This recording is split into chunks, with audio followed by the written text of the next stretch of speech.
Ini Scoopy tahun 2017 ya.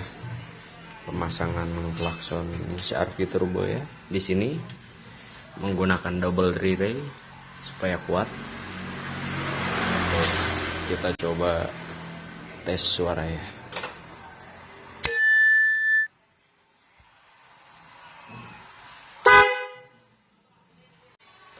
Jos.